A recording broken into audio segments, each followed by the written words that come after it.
Chapter 1: What, Where, How, and When. Finding out what happened. Yesterday, you could listen to the radio, watch television, read a newspaper. Last year, ask somebody who remembers. But what about long, long ago? Let us see how it can be done. What can we know about the past? There are several things we can find out. What people ate, the kind of clothes they wore, the houses in which they lived. We can find out about the lives of hunters, herders, farmers, rulers, merchants, priests, craftspersons, artists, musicians, and scientists. We can also find out about the games children played, the stories they heard, the plays they saw, the songs they sang. Where did people live? Find the river Narmada on map 1, page 2. People have lived along the banks of this river for several hundred thousands years. Some of the earliest people who lived here were skilled gatherers, that is, people who gathered their food. They knew about the vast wealth of plants in the surrounding forest and collected roots, fruits, and other forest produce for their food. They also hunted animals. Now find the Suleiman and Kirthar hills to the northwest. Some of the areas where women and men first began to grow crops such as wheat and barley about 8,000 years ago are located here. People also began rearing animals like sheep, goat, and cattle and lived in villages. Locate the Garo hill to the northeast and the Vindhyas in central India. These were some of the other areas where agriculture developed. The places where rice was first grown are to the north of the Vindhyas. Trace the river Indus and its tributaries. Tributaries are smaller rivers that flow into a larger river. About 4700 years ago, some of the earliest cities flourished on the banks of these rivers. Later, about 2500 years ago, cities developed on the banks of the Ganga and its tributaries and along the sea coasts. Locate the Ganga and its tributary called the Son. In ancient times, the area along these rivers to the south of the Ganga was known as Magad, now lying in the state of Bihar. Its rulers were very powerful and set up a large kingdom. Kingdoms were set up in other parts of the country as well. Throughout, people traveled from one part of the subcontinent to another.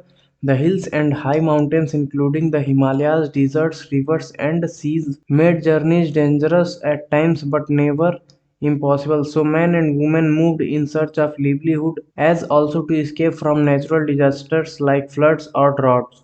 Sometimes men marched in armies conquering others' lands, beside merchants traveled with caravans or ships carrying valuable goods from place to place, and religious teachers walked from village to village, town to town, stopping to offer instructions and advice on the way.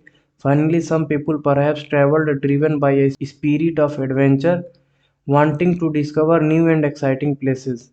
All this led to the sharing of ideas between people. Why do people travel nowadays? Look at map on once more. Hills, mountains, and seas form the natural frontiers of the subcontinent. While it was difficult to cross these frontiers, those who wanted could and did scale the mountains and cross the seas. People from across the frontiers also came into the subcontinent and settled here. These movements of people enriched our cultural traditions. People have shared new ways of carving stones, composing music, and even cooking food over several hundreds of years. Names of the land. Two of the words we often use for our country are India and Bharat. The word India comes from the Indus called Sindhu in Sanskrit. Find Iran and Greek in your atlas. The Iranians and the Greeks who came through the northwest about 2500 years ago and were familiar with the Indus called it the Hindus or the Indos, and the land to the east of the river was called India. The name Bharat was used for a group of people who lived in the northwest and who are mentioned in the Rig Veda. The earliest composition in Sanskrit dated to about 3500 years ago.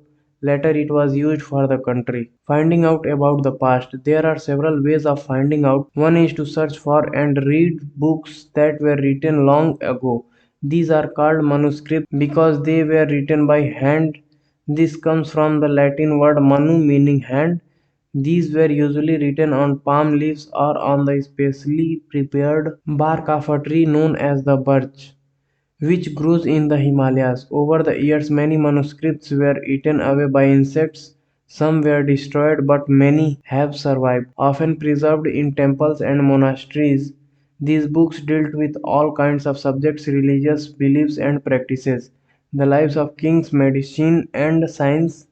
Besides, there were epic poems, plays. Many of these were written in Sanskrit, others were in Prakrit, language used by ordinary people, and Tamil. We can also study inscriptions. These are writings on relatively hard surface such as stone or metal. Sometimes kings got their orders inscribed so that people could see, read, and obey them. There are other kinds of inscriptions as well, where men and women, including kings and queens, recorded what they did. For example, kings often kept record of victories in battle. Can you think of the advantage of writing on a hard surface and what could have been the difficulties? There were many other things that were made and used in the past. Those who study these objects are called archaeologists. They study the remains of buildings made of stones and bricks, paintings and sculpture. They also explore and excavate, dig under the surface of the earth to find tools, weapons, pots, pens, ornaments, and coins. Some of these objects may be made of stone, others are bones, baked clay, or metal objects that are made of hard, imperishable substances usually survive for a long time. Archaeologists also look for bones of animals, birds, and fish to find out what people ate in the past. Plants remains survive for more rarely. If seeds of grain or pieces of wood have been burnt, they survived in a charred form. Do you think cloth is found frequently by archaeologists? Historians, that is, scholars who study the past, often use the word source to refer to the information found from manuscripts, inscriptions, and archaeology. Once sources are found, learning about the past becomes an adventure as we reconstruct it bit by bit. So, historians and archaeologists are like detectives who use all these sources like clues to find out about our pasts. One past or many. Did you notice the title of this book, Our Past? We have used the word past in plural to draw attention to the fact that the past was different for different groups of people. For example, the lives of herders or farmers were different from those of kings and queens. The lives of merchants were different from those of craft persons, and so on. Also, as is true even today, people follow different practices and customs in different parts of the country. For example, today most people living in the Andaman Island get their own food by fishing, hunting, and collecting forest produce. By contrast, most people living in cities depend on others for supplies of food. Differences such as these existed in the past as well. Besides, there is another kind of difference. We know a great deal about kings and the battles they fought because they kept records of their victories. Generally, ordinary people such as hunters, fishing folk, gatherers, farmers, or herders did not keep records of what they did. While archaeology helps us to find out about their lives, there is much that remains unknown. What do dates mean? If somebody asks you the date, you will probably mention the day, month, and year. 2000s and something. These years are counted from the date generally assigned to the birth of Jesus Christ, the founder of Christianity. So 2000 means 2000 years after the birth of Christ. All dates before the birth of Christ are counted backward and usually have the letters BC before Christ added on. In this book, we will refer to dates going back from the present using 2000s as our starting point.